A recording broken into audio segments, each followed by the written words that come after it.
ಗುಡಿಬಂಡೆ ತಾಲೂಕಿನ ಚಿನ್ನಹಳ್ಳಿ ಗ್ರಾಮದ ಸುತ್ತಮುತ್ತಲ ಬೆಟ್ಟದ ಮೇಲೆ ಮತ್ತು ಬೆಟ್ಟದ ಬುಡದಲ್ಲಿ ಪುರಾತತ್ವ ಇಲಾಖೆಯ ಉಪನಿರ್ದೇಶಕರಾದ ಎಂ ಕಾವ್ಯಶ್ರೀ ನೇತೃತ್ವದಲ್ಲಿ ಇತಿಹಾಸಕಾರರಾದ ಕೆ ಧನ್ಪಾಲ್ ಮತ್ತು ಅಪ್ಪೇಗೌಡನಹಳ್ಳಿಯ ತ್ಯಾಗರಾಜ್ ಎಎಂ ಅವರ ಜೊತೆ ತಾಲೂಕಿನ ಸರ್ವೆ ಕಾರ್ಯ ಸಮಯದಲ್ಲಿ ಶೋಧಿಸಲಾಗಿದೆ. ಇಲ್ಲಿ 11ಕ್ಕೂ ಹೆಚ್ಚು ನೆಲಕೋಣೆ ಮಾದರಿ ಹಾಗೂ ನೆಲಸುಗಲ್ಲು ಮಾದರಿಯ ಸಮಾಧಿಗಳನ್ನು ಗುರುತಿಸಲಾಗಿದೆ.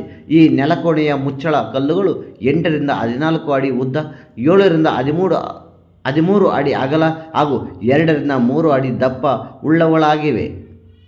ಈ ಕಲ್ಲುಗಳನ್ನು ಸುಮಾರು 3 ರಿಂದ 4 ಸಾವಿರ ವರ್ಷಗಳ ಹಿಂದೆಯೇ ಬೆಟ್ಟದ ಮೇಲ್ಭಾಗದಲ್ಲಿ ಕ್ವಾರಿ ಮಾಡಿಕೊಂಡು ಅಲ್ಲಿಂದ ಇಲ್ಲಿಗೆ ಜಾರಿಸಿಕೊಂಡು ತಂದು ಸಮಾಧಿ ಪ್ರಕ್ರಿಯೆಯನ್ನು ನೆರವೇರಿಸಿದವರು. ಈ ಕ್ವಾರಿ ಮಾಡಿದ ಹಲವು ಕಲ್ಲುಗಳು ಅಲ್ಲಿಯೇ ಇರುವುದನ್ನು ಗುರುತಿಸಬಹುದು ಎಂದು ಹೇಳಿದರು.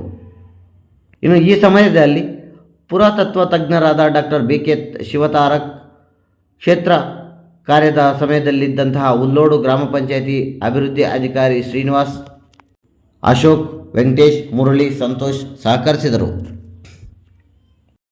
ನೋಡಿ, ಈಗ ಪುರಾತತ್ವ ಇಲಾಖೆ ವತಿಯಿಂದ ನಾನು ಗುಡಿಬಂಡೆ ತಾಲೂಕು ಸರ್ವೆ ಮಾಡಿದಾಗ ಇಲ್ಲಿ ಚಿನ್ನಹಳ್ಳಿ ಅನ್ನೋ ಗ್ರಾಮಕ್ಕೆ ಬಂದಿದ್ದೆ. ಇಲ್ಲಿ ನನಗೆ ವೆಂಕಟೇಶ್ ಅವರು ಈ ರೀತಿ ಒಂದು ಕಲ್ಲು ಬಂಡೆಗಳು, ಮುಚ್ಚಳುಗಳು ಈ ಥರ ಇದೆ ಅಂತಂದರು. ಅದಕ್ಕೆ ನೋಡೋದಕ್ಕೆ ಅವರಿಗೆ ಮನವಿ ಮಾಡಿಕೊಂಡು ಇವತ್ತು ಬರ್ತೀನಿ ಅಂತೇಳಿ ಪಾಪ ನನಗೋಸ್ಕರ ಅವರು ಕಾದಿದ್ದಾರೆ. ಅವ್ರ ಜೊತೆಯಲ್ಲಿ ಮುರಳಿ ಮತ್ತು ಸಂತೋಷ್ ಬಂದವರೆ. ಮತ್ತು ಪ್ರತಿ ಗ್ರಾಮಕ್ಕೂ ನಾನು ಹೋಗ್ಬೇಕಾದ್ರೆ ಅವತ್ತಿನಿಂದ ಇವತ್ತವರೆಗೂ ನನ್ನ ಜೊತೆ ಇದ್ದಾರೆ ಅಪ್ಪೇಗೌಡನಹಳ್ಳಿ ತ್ಯಾಗರಾಜ್ ಅವರು.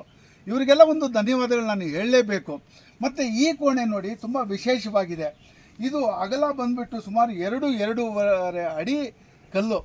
ಇದನ್ನು ಆಗಿನ ಕಾಲದಲ್ಲಿ ಯಾವ ರೀತಿ ಎತ್ತಿಟ್ಟಿರಬೇಕು, ಕ್ರೇನ್ ಇರಲಿಲ್ಲ, ಏನೂ ಇಲ್ಲ. ಕ್ರೇನಲ್ಲಿ ಎತ್ತೋದಕ್ಕೂ ಕಷ್ಟ. ಇದು ಅಂಥದ್ದು ಮನುಷ್ಯರು ಇದನ್ನು ಎತ್ತಿ ಒಳಗೆ ಒಂದು ಕೋಣೆ ಮಾಡಿ ಅವರು ಸತ್ತಿರೋರಿಗೆ ಅದನ್ನಲ್ಲಿ ಉಣಿ ಅವರಿಗೆ ಊಟ ತಿನ್ನಬೇಕು ಅಂತ ನೋಡಿ ಮಡಿಕೆಗಳಲ್ಲಿ ಅವರಿಗೆ ಇಟ್ಟು ಇದನ್ನು ಭದ್ರವಾಗಿ ಮುಚ್ಚಿ ಹೋಗಿದ್ದಾರೆ. ನಾನು ಇವುಗಳಲ್ಲಿ ಇಷ್ಟೇ ಇರೋದು. ಇನ್ನೂ ಸ್ವಲ್ಪ ಆಗಿದ್ರೆ ಮಾನವನ ಎಲುಬು ಏನಾದರೂ ಸಿಗ್ಬೋದಾಗಲಿ, ಯಾವುದೇ ನಿಧಿ ಇಟ್ಟಿರೋದಿಲ್ಲ ಇಲ್ಲಿ ಅಂತ ಸಾರಿ ಮನವಿ ಮಾಡ್ಕೊತೀನಿ. ನೋಡಿ ಎಷ್ಟು ಬೃಹತ್ ಕಲ್ಲುಗಳನ್ನ ಇಲ್ಲಿ ಜೋಡಿಸಿದ್ದಾರೆ. ಇದು ನಮಗೆ ನಮ್ಮ ಇತಿಹಾಸನ ಅರಿಬೇಕಾದ್ರೆ ಒಂದು ಆಕರ ಇದು. ದಯವಿಟ್ಟು ಇದನ್ನು ಯಾರೂ ನಾಶ ಮಾಡಬಾರ್ದು. ಮುಂದಿನ ಜನಾಂಗಕ್ಕೂ ನಮ್ಮ ಜನಗಳು ಇಲ್ಲೆಲ್ಲ ವಾಸ ಇದ್ದರು, ಎಷ್ಟು ನಮ್ಮ ಊರು ಹಳೇದು ಅನ್ನೋದು ಇದು ಒಂದು ಆಧಾರವಾಗಿ ಸಿಗುತ್ತೆ ಅಂತ ಹೇಳಿ ಎಲ್ರಿಗೂ ಮನವಿ ಮಾಡ್ಕೊತಾ ಇದ್ದೀನಿ. ಧನ್ಯವಾದಗಳು.